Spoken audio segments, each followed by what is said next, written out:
हमारे चैनल को सब्सक्राइब करें और बेल आइकन दबाएं।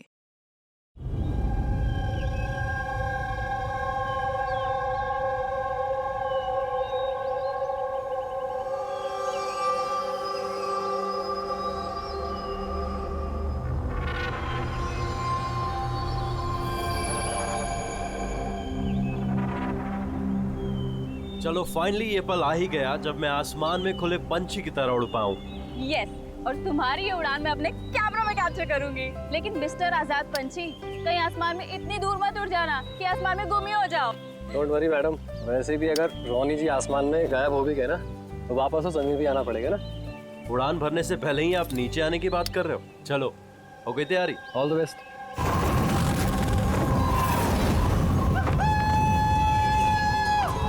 Yes, this is so much fun! Oh my God! Woohoo! Yes, come on, keep going, keep going. Alia, I love you! Ronnie, I love you too. वाह, लगता है काफी experience है इन उड़ान का। Of course, अमेरिका में उसने काफी एडवेंचर स्पोर्ट्स ट्राई किए हैं। पंजी jumping, paragliding and what not. बस इंडिया में कभी कुछ ट्राई नहीं किया था। और अब जब इंडिया में आए ही हैं हॉलिडे के लिए, तो क्यों ना कुछ ट्राई करें?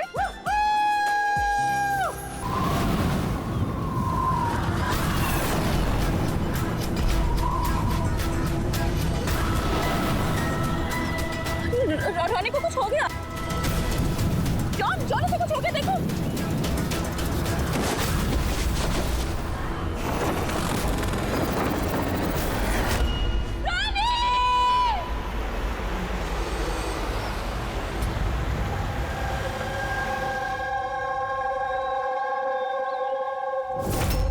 मैं और रोनी तो यहाँ हॉलिडे मनाने आए थे। मुझे क्या पता था कि ये रोनी का आखिरी दिन साबित होगा।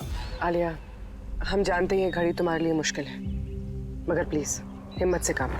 अब मैं न्यूयॉर्क जाके उसके डैड को क्या जवाब दूंगी कि मैं आई तो उसके साथ थी, लेकिन लौट अकेले रही हूँ।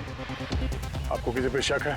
कौन मार सकता है रोनी को? सर, रोनी को कोई क्यों मारेगा? हम तो यहाँ किसी को जानते तक नहीं। कहीं ऐसा तो नहीं कि इसका कोई दुश्मन अमेरिका से इसका पीछा करते हुए यहाँ तक आ गया?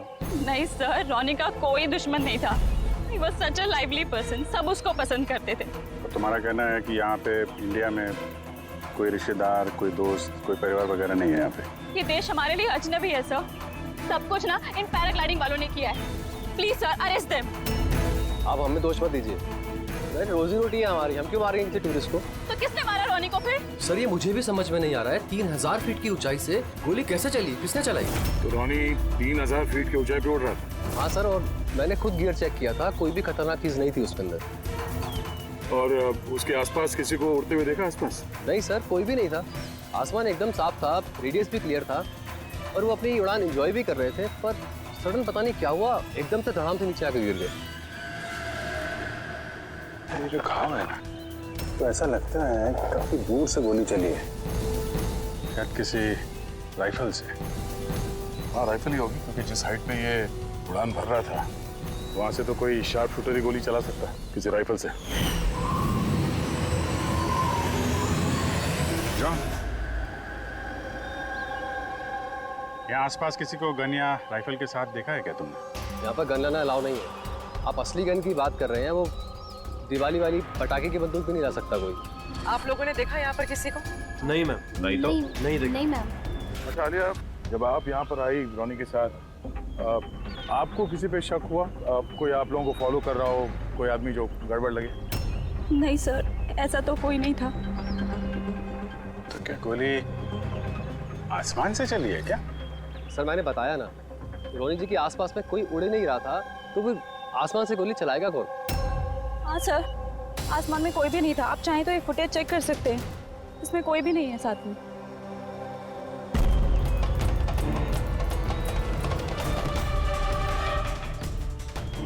फुटेज में तो रोनी के आसपास दूर दूर तक कोई दिख नहीं रहा।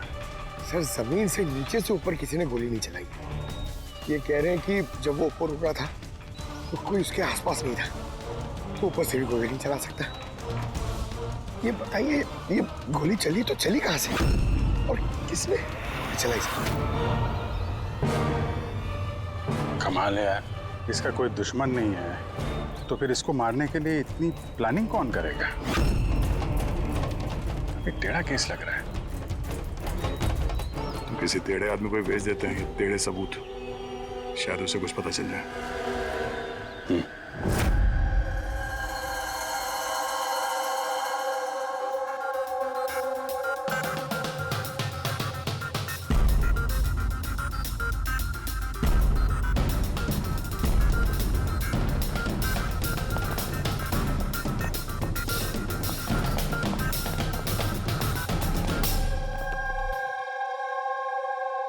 अरे वाह, आज आप दोनों जिस कदर काम में डूबे हुए हो, ऐसा लगता है कि बहुत सारे सुराग देके भेजने वाले हो हमें यहाँ से।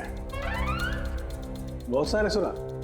हाँ, और अगर एक भी नहीं मिला तो सीधे सीधे बता ना, कोई सबूत मिला ही नहीं है, कोई सुराग ही नहीं मिला तुझे।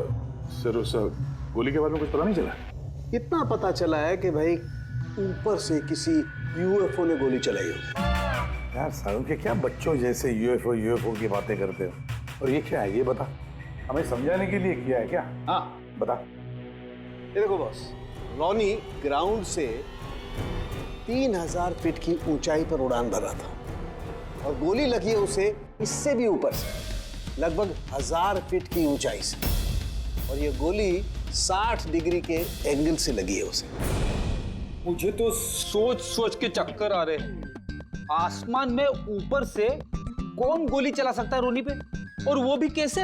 अभी ठहर जा, और चक्कर आएगा। बॉस, ये गोली लगभग 3 किलोमीटर की दूरी से चली है ना, बड़ी अजीब बात है। गोली 3 किलोमीटर की दूरी से चलती है, 60 डिग्री में आती है, रॉनी के गले में घुस जाती है टेढ़ी। मतलब राइफल भी इस्तेमाल की है, बड़ी पावरफुल। बिल्कुल बॉस, राइफल भी पावरफुल है और गोली चलाने वाला भी पक्का निशानेबाज। इतनी ऊंचाई पर हवा बहुत तेजी से बहती है और टेम्परेचर भी ऊपर नीचे होता रहता है, फिर भी उसका निशाना चूका नहीं, एकदम अचूक पॉइंट पे लगा। तो गोली चलाने वाला भी मंजा हुआ खिलाड़ी है सर, एक शार्प शूटर। बिल्कुल, और ऐसे शार्प शूटर आसानी से तो मिलते नहीं जो ऐसा कारनामा कर जाए। लेकिन सर हमने सारे वीडियोस देख डाले।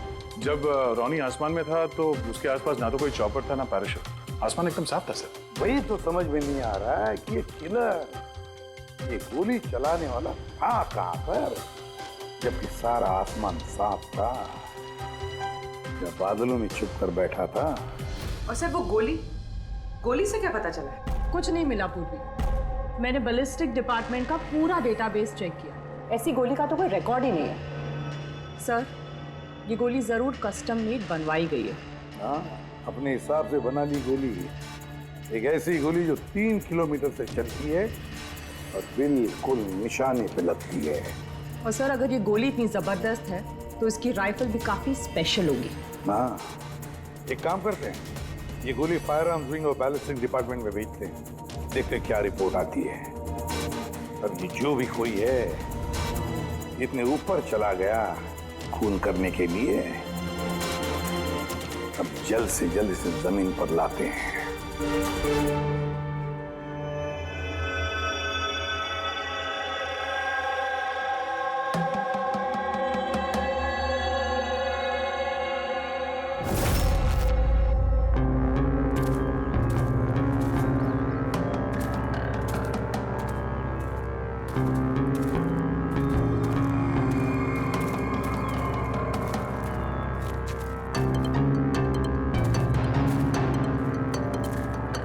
पास में है, वी कैन डू इट। यार गुरु, अब और नहीं चढ़ सकता, बहुत थक चुका हूं मैं।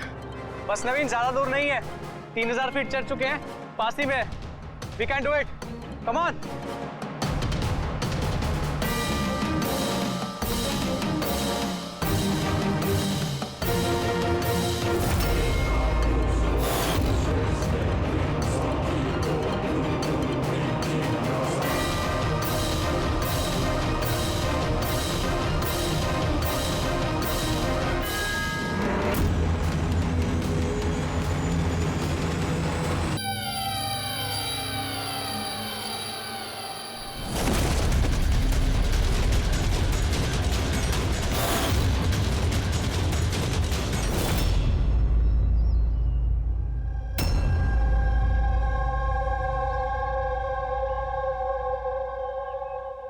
ऐसे लग रहा है जैसे रॉनी के मर्डर की फोटोकॉपी देख रहे हैं। 3000 फीट की ऊंचाई पे ठीक वैसे ही गोली मारी है सर के पीछे। इसको भी ऊपर से गोली। क्या आप लोग जब ट्रैकिंग कर रहे थे तो ये हितेन के पीछे भी कोई था क्या? नहीं सर, हितेन ही सबसे पीछे था सर। सर ये देखिए फुटेज। सर ये वही जगह जहाँ पे ये सब कुछ हुआ। कमाल है। पीछे तो सिर्फ खुला आसमान है, ऐसी कोई जगह दिख ही नहीं रही जहां से गोली चलाई जा सके। फिर इसे गोली कहां से लगी? दोनों केसेस में पता नहीं चल रहा है कि गोली चली कहां से है।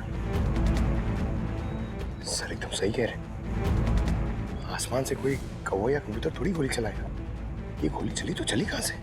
और ये दोनों गोलियां 24 घंटे के अंदर अंदर चली। मुझे लगता है इन दोनों केसेस का आपस में कोई ना कोई कनेक्शन तो है। तो ये हितेन काम क्या करता था? सर वो कॉलेज स्टूडेंट था सर, मुंबई ग्रेजुएशन करने आया था सर। ट्रैकिंग का बहुत शौक था उसको। जी समझ में नहीं आ रहा, कोई एक कॉलेज स्टूडेंट को मारने के लिए इतनी प्लानिंग क्यों करेगा? वही तो, पहले रॉनी और अब ये हितेन। इससे पहले कि आसमान से चलने वाली गोली का कोई तीसरा शिकार हो जाए, इस खूनी तक पहुंचना होगा जल्दी से जल्दी।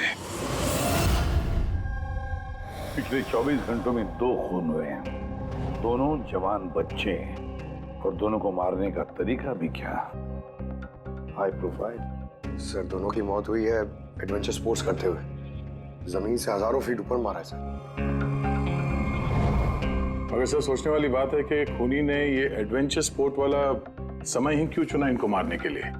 वो तो उन्हें कभी भी मार सकता था। इतनी लंबी प्लानिंग 2 बच्चों को मारने के लिए। सिर्फ प्लानिंग ही लंबी नहीं दया, गन भी लंबी। ये ऐसी। ये कौन सी राइफल है सर? ये है TX-65, रशियन गन है बॉस, लॉन्ग रेंज। ऐसी ही गन से मारा गया होगा। सालुंके साहब, क्या इस गन से 3 किलोमीटर दूर निशाना लगाया जा सकता है? हाँ फ्रेडी, शूटिंग रेंज में ट्राई करके देख लिया है, इसकी रेंज 3 किलोमीटर से ऊपर ही है। ऐसी गन तो आर्मी वालों के पास या फिर आतंकवादियों के पास ही मिलेगी। बिल्कुल बॉस, और इसीलिए मुझे लगता है कि ये सिर्फ मर्डर का मामला नहीं है, कोई बहुत बड़ा गुनाह होने वाला है, लार्ज स्केल पर। दया सर, काम करो, दिल्ली में जाओ इंडियन इंटेलिजेंस विंग में और पता लगाओ कि ये ऐसी गन किसके हाथ लगी थी और कैसे।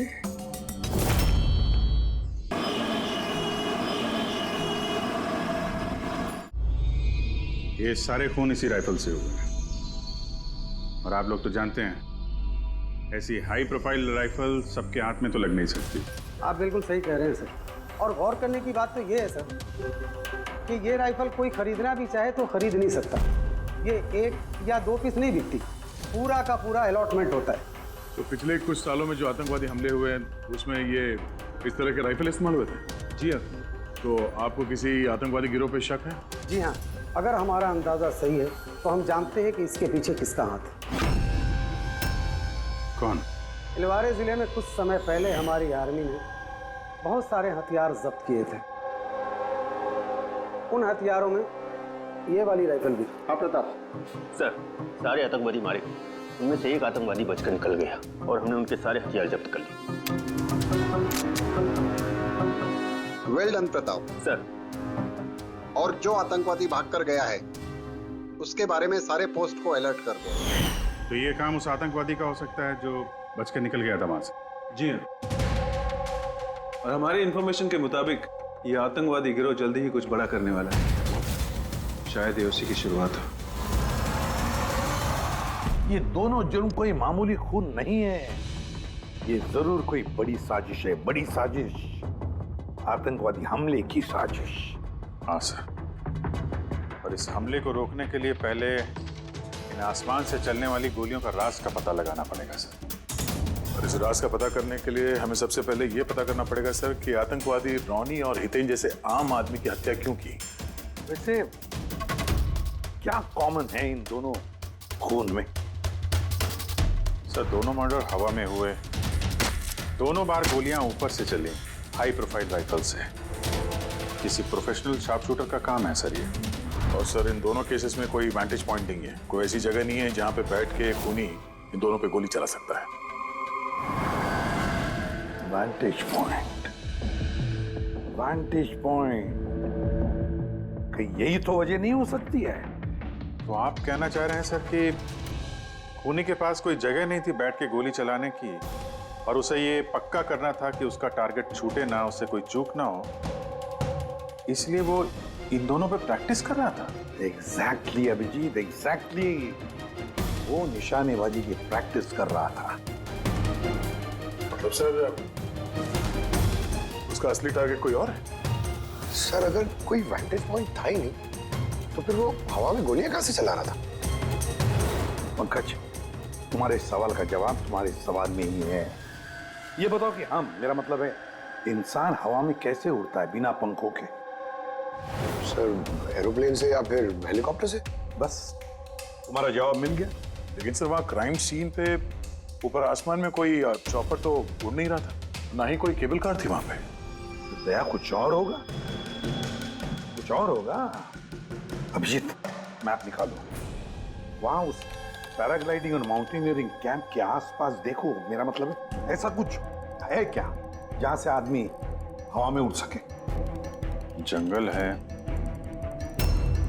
और हाँ, ये 2 हॉट एयर बैलून रेंजेस भी हैं। सर देखो तो, जहां पर खून है उसके आसपास कितने रेडियस में है ये?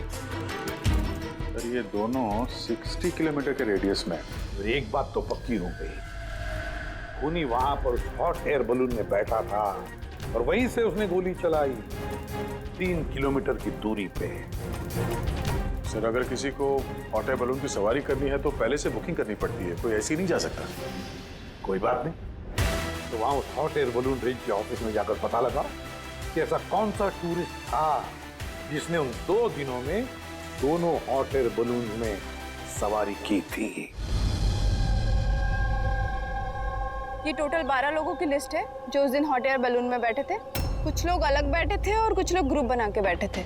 तुम्हें कुछ याद है कि इनमें से कितने लोगों के पास कोई सामान या कोई बैग्स थे? या फिर कोई बदमाश जैसा दिख रहा हो? नहीं, बदमाश तो कोई नहीं लग रहा था, लेकिन एक बूढ़ी आंटी थी जिन्होंने बैकपैक रखे हुए थे और वो चश्मा और टोपी भी लगाई हुई थी। हाँ, हम भी हैरान थे कि इस उम्र में ऐसी ट्रैवलिंग का जज्बा। और जब फोटोज खींची जा रही थी तो वो शर्मा रही थी और अपना मुंह छुपा रही थी। ये बुढ़ी आंटी शार्प शूटर, सुनने में थोड़ा अजीब नहीं लग रहा है? हाँ सर, मैं ही पायलट हूँ इधर। 25 फरवरी को कुल मिलाकर सर मैंने 6 लोगों को एयर बैलून की सवारी करवाई थी और 2 लोगों को दिनेश ने सर। अच्छा, तो उनमें से कोई गड़बड़ टाइप का आदमी लगा या जिसके पास कोई सामान वगैरह हो? सर ऐसा तो कोई नहीं था। हाँ, एक बुजुर्ग आदमी था, पता नहीं बात बात पर क्यों चिल्ला रहा था। शायद उसका मूड खराब था या खड़ूस था शायद। उसके हाथ में कुछ सामान था क्या? सामान तो नहीं था। हाँ, बैसाखी लेकर चल रहे थे। बैसाखी लेकर चल रहे थे? तुम लोग की हिम्मत कैसे हुई मेरी तस्वीर लेने की बिना मुझसे पूछे? जरा भी तमीज है कि नहीं है? उड़ाओ उसे, उड़ाओ। अच्छा, फोटो खींचने पे नाराज हो गए? कितनी अजीब बात है ना सर। लोग हॉट एयर बैलून पे रोज रोज तो बैठते नहीं हैं, तो वो खुद ही फोटो खिंचवाना चाहते हैं ताकि वो इस मेमोरी को हमेशा अपने पास रख सकें। और कोई खास बात याद है उनके बारे में? सब पता नहीं बतानी चाहिए या नहीं।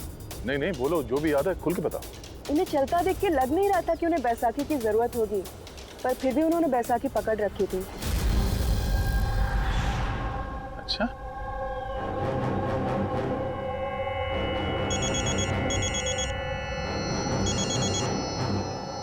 हाँ सर।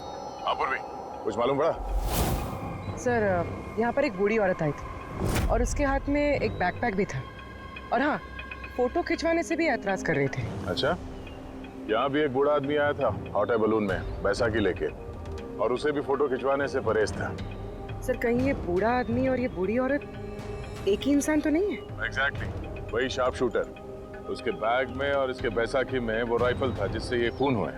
और सर दोनों दिन ये ऊपर अकेला ही गया होगा, क्योंकि अगर किसी और टूरिस्ट के साथ जाता तो फिर राइफल सेट करने में और निशाना साधने में काफी मुश्किल हो जाते।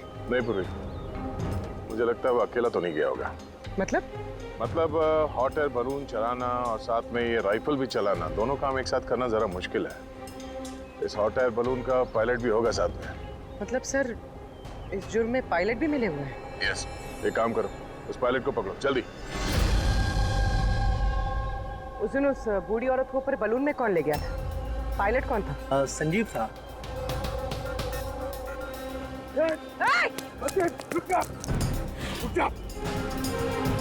ना तुम मुझे मार पाओगे और ना ही उसे।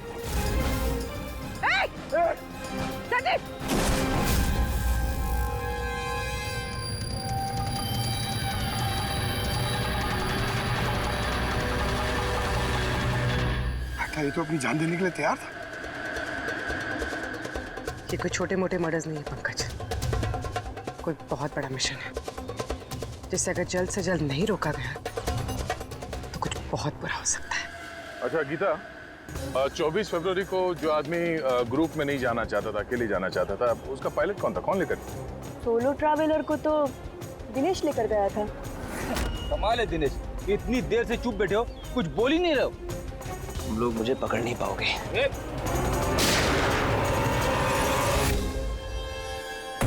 अभी यमराज तुझे अपॉइंटमेंट देने के मूड में नहीं है। जब तक हमारे सवालों का जवाब नहीं मिल जाता तुझे जिंदा रहना पड़ेगा। चल। मार लो, जितना मार सकते हो मार लो, मुझे कोई फर्क नहीं पड़ता। वैसे भी तुम्हारे इन कानून के कमजोर थप्पड़ों में इतनी ताकत नहीं है कि मेरे जुर्म की मजबूत हड्डियों को गला सके। समझे? तुम्हारे साथ जोर जबरदस्ती करना होता तो उसके लिए तो 2 मिनट का काम है हमारे लिए, पर बाद में ख्याल आता है तुम्हारे परिवार का, तुम्हारी बहन। अगले महीने उसकी शादी है ना? कैसा लगेगा उसे कि उसकी शादी हो रही है और शादी के वक्त उसका भाई इस दुनिया में नहीं है? हाँ? और तुम्हारी माँ हर महीने खर्चे के लिए पैसे भेजती हो ना, तुम्हारे जाने के बाद कौन ख्याल रखेगा उसका? कभी सोचा है इसके बारे में? हाँ? नहीं? चलो, अब भी मौका है, सरकारी गवाह बन जाओ। वादा करते हैं तुम्हारे जेल जाने के बाद तुम्हारी माँ का ख्याल हम रखेंगे। सच? मतलब पूरा ख्याल रखोगे? पूरा ख्याल? हाँ, तुम्हारी माँ का पूरा ख्याल रखेंगे। तुम बस ये बताओ कि किसके लिए काम करते हो? तुम्हारा बॉस कौन है? बता दो, पक्का बता दो? हाँ बताओ। मैं जिसके लिए काम करता हूं ना, मेरा बॉस है सर, उसका नाम है एसीपी प्रद्युम्न।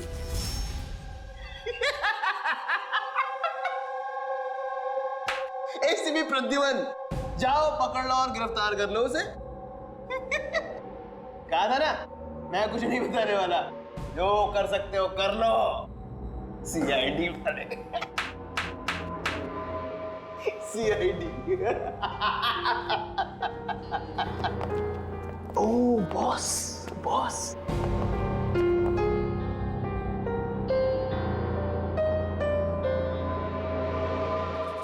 कोई बात नहीं, कुछ मत बताना।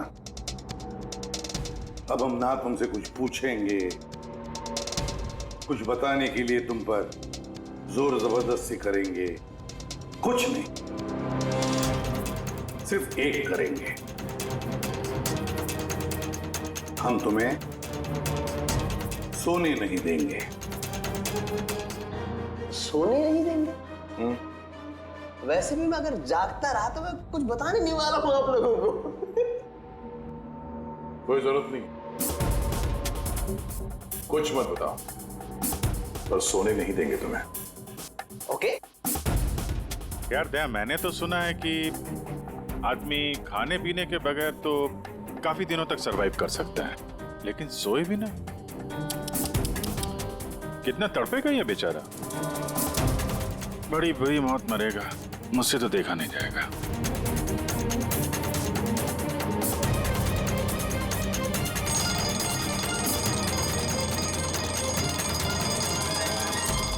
समय काटने के लिए आसानी होगी, हाँ? अपने जिंदगी के आखिरी पल अपनी आंखों के आगे गुजरते हुए देखो, ठीक है? Thank you. सोने मत देना इसको।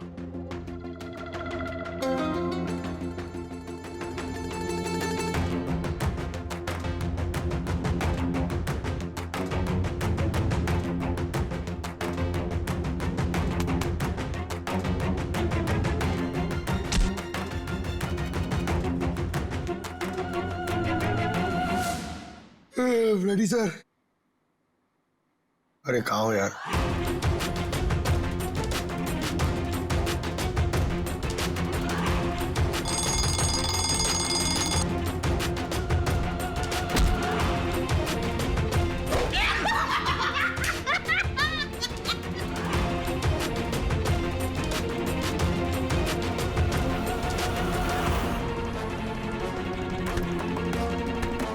जब तक मुंह नहीं खोलेगा सोने का नहीं, समझे?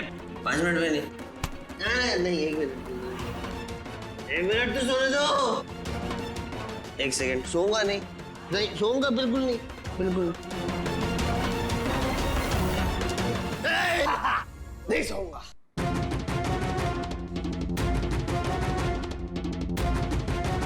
बस अब टूटने वाला ही है।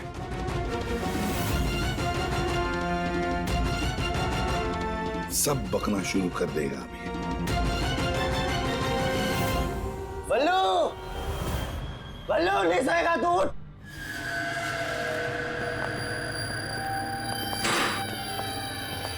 क्या सोना चाहता है? तो सोने देंगे ना भाई, क्या प्रॉब्लम है? चलो हम सोने देंगे तुम्हें। खाली ये बताओ कि तुम्हारे गिरोह का प्लान क्या है? हाँ बता दो। मेरा नाम दिनेश नहीं है, मेरा नाम हाँ मेरा नाम बल्लू है, दिनेश नहीं है मेरा नाम। और मुझे स्पेशली इसी मिशन के लिए तैयार किया गया था। और जो 2 मर्डर हुए थे ना, वो प्रैक्टिस थी। हमारा असली मिशन है उसको मारना। और स्टीव, क्या नाम है उसका? वो स्टीव मल्डर। स्टीव मल्डर, वो इंटरनेशनल पीस मीडिएटर, शांति दूत जो हमारे देश आया है, दुश्मन देशों के बीचों शांति का करार करवाता है, आतंकवाद बंद करने के लिए। किसी भी हम नहीं चाहते कि आतंकवाद कभी रुके। और स्टीव मल्डर तो मरेगा, तुम लोग कुछ नहीं कर सकते। और तो कर भी लोगे ना, उसको बचा भी लिया ना, और स्टीव मल्डर को खत्म कर देंगे हम। हमारा जो शार्प शूटर है ना, एकदम रेडी। कहाँ मारने वाले और कब? बोल। वो जब कॉन्फ्रेंस में भाषण दे रहा होगा ना, वो सबसे सही वही सबसे सही समय, वही सबसे सही समय होगा, क्योंकि उस समय उसके आसपास सिक्योरिटी वाले नहीं होंगे। और जो कॉन्फ्रेंस है ना, ये बिल्डिंग की छत पे है, तो हॉट एयर बैलून पे हमारा शार्प शूटर जाएगा, तो वही गोली मारेगा। कॉन्फ्रेंस 1 घंटे में चालू होने वाला है, अभी जल्द से जल्द पहुंचना होगा। अरे तुम लोग कितनी कोशिश कर लो, नहीं बचा पाओगे उसे। और हाँ, अगर तुम लोगों ने बचा भी दिया ना, तो हम दोबारा प्लान बनाएंगे, दोबारा मार देंगे। कौन मारेगा? कैसा दिखता है वो? अरे मैंने उसकी शक्ल नहीं देखी अभी तक, जब भी आता है भेष बदल के आता है। तुम लोग क्या उसमें पकड़ोगे? हॉस्पिटल ले जाओ जल्दी। सर, क्या हम हॉट एयर बलून रुकवा नहीं सकते जब तक कि ये कॉन्फ्रेंस पूरी न हो जाए? नहीं फ्रेडी, ये हॉट एयर बलून हम नहीं रुकवाएंगे। अगर आज रोक दिए तो कल दूसरा प्लान करेंगे। आज का प्लान हमें पता है, हम आज ही भिड़ेंगे इनसे।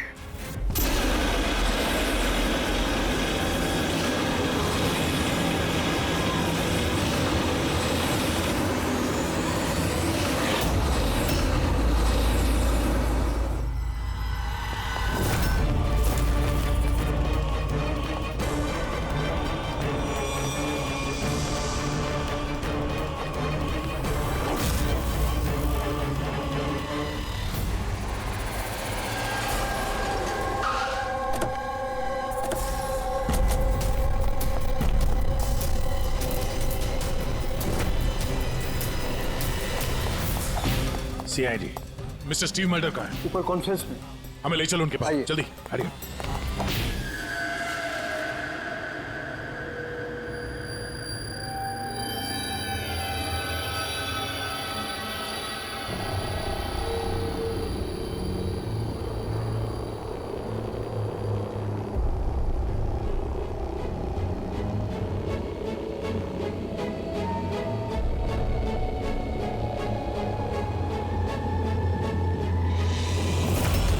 सर यहाँ पे 4 बलून है, 2 हवा में है और 2 रेडी हो रहे हैं उड़ने के लिए। मेरे सामने जो बलून है सर, उसमें एक कपल है और वो लड़के के पास एक बैकपैक है। नजर रखो उन पे, कौन कौन आ रहा है, कौन कौन जा रहा है, सब पे ध्यान रखना। ओके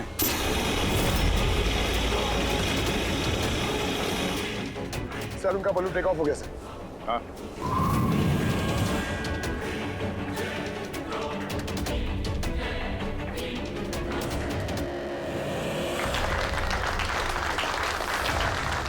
इस दुनिया में टेररिज्म क्यों है, ये क्वेश्चन बहुत जरूरी है। और ये टेररिज्म तभी स्टॉप हो सकते हैं जब सभी देश भाई भाई की तरह साथ रहें। टेररिज्म को जड़ से उखाड़ फेंकना होगा हम सबको।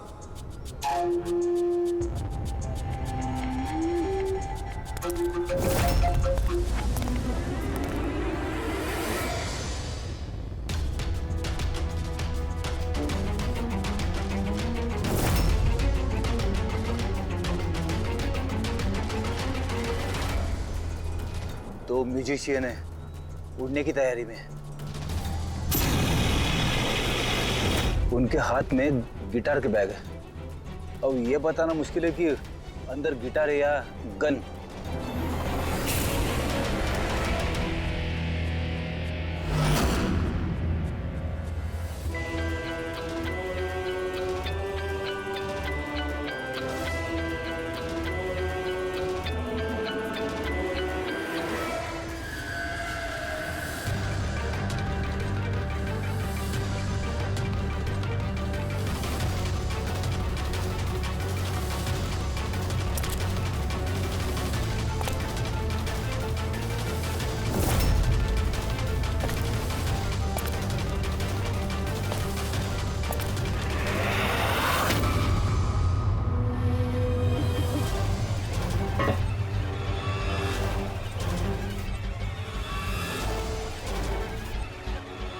सर और एक आदमी आया है, उसके पास एक बैकपैक और एक क्रच है।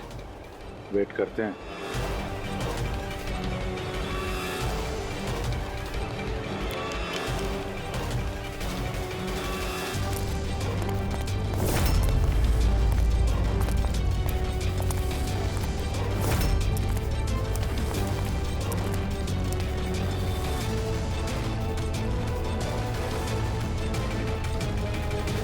सर कैमरा क्रू वाले आए हैं, उनके पास 2 बैग है। Camera crew?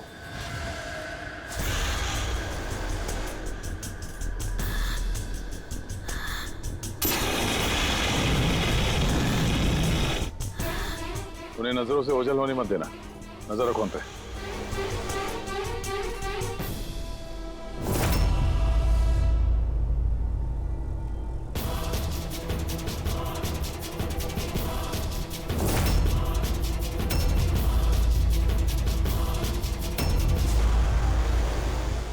यहाँ तो बहुत सारे बलून उड़ रहे हैं। सुसाइड बॉम्बिंग क्या है?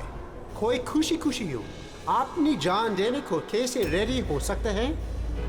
जिंदगी अनमोल। Oh no, We need to respect ये सारे बलून? life और हर देश वो कौन सा बलून होगा जिसकी हमें तलाश है?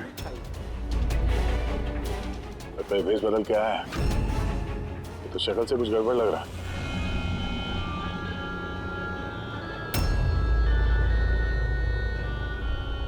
क्या? वो गिटार वाले पे नजर रखो। अपनी गलतियों से सीखना चाहिए हमें, ताकि World War I और World War II जैसे ये तो गिटार है। चल क्या रहा है ये? ऊपर जाके ये लोग म्यूजिक बजाने वाले हैं क्या? बाकी तो सारे बलून्स निकल गए, एक रह गया। मतलब सर इस बलून में हमारा sharp shooter. Wait and watch. ये अपनी जगह से हिल रहा है। Camera crew. सर ये कहाँ गायब हो गए?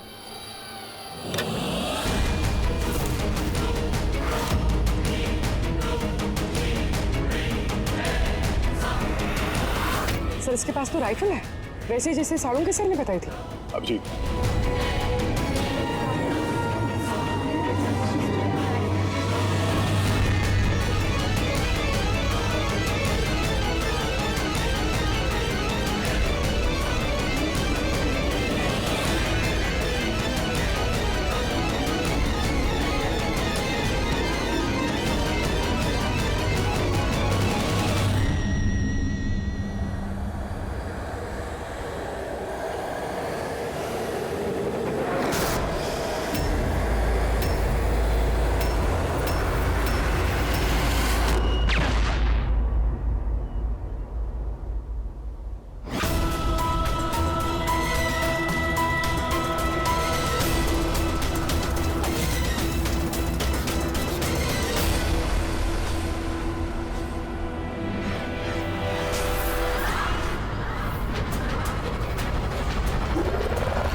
Mister Steve, your life is in danger.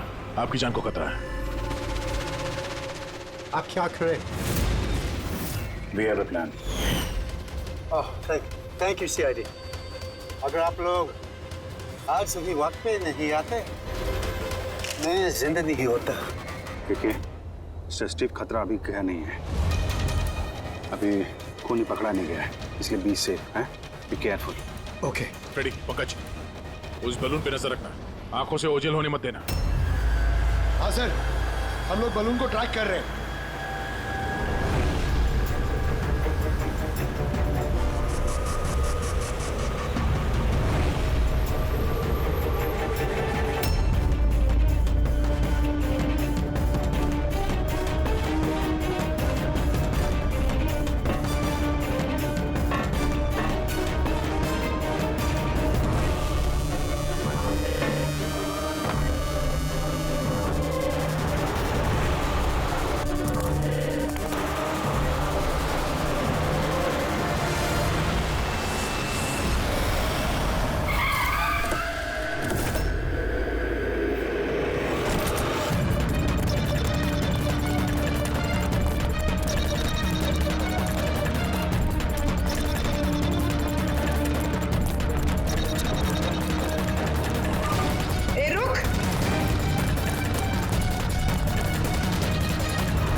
यहाँ पर भी।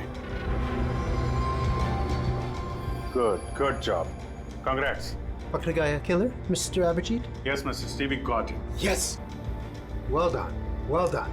CID बरसों से इस देश की सेवा कर रहे हैं और आज एक बार फिर आपने एक खतरनाक टेररिस्ट को पकड़ लिए हैं।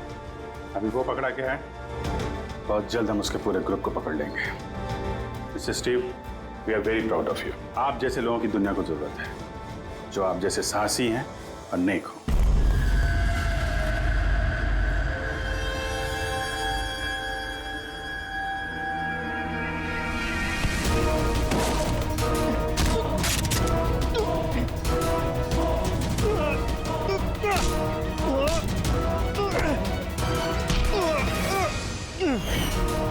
तो तुमने भेस बदलकर हनी और हितेन का खून किया था। तुम मिस्टर शार्प शूटर, अब जेल की उड़ान भरना फांसी पे छूटते हुए समझा। तुम्हें क्या लगता है तुमने मुझे पकड़ लिया तो स्टीव जिंदा बच जाएगा? कभी नहीं। हमारी तादाद इतनी ज्यादा है कि तुम्हारा कानून हमें ढूंढते ढूंढते थक जाएगा, लेकिन हम खत्म नहीं होंगे। खत्म होगा तो तुम्हारा ये देश। एक खटमल हमारे देश पे बुरी नजर डालने वाले आए और चले गए। जानता है हमारे देश को आजाद हुए कितने साल हो गए? 70 साल। और पिछले 70 सालों में हमारे देश के वीरों ने न जाने कितने आतंकवादियों का खात्मा किया है। आज तेरी बारी है, कल तेरे साथियों की बारी होगी। हमारा देश रहेगा और खुशहाल रहेगा। और अगर इस देश से किसी चीज का खात्मा होगा, वो है आतंकवाद। समझा? आतंकवाद।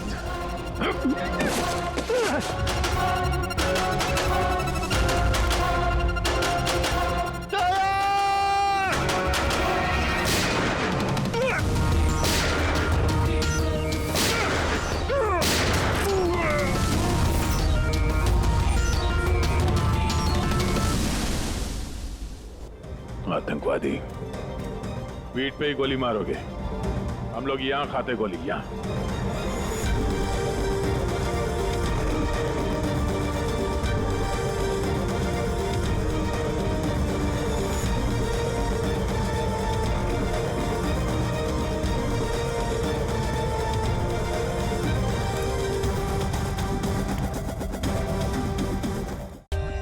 For more updates, subscribe to our channel, click the show links and enjoy watching the videos.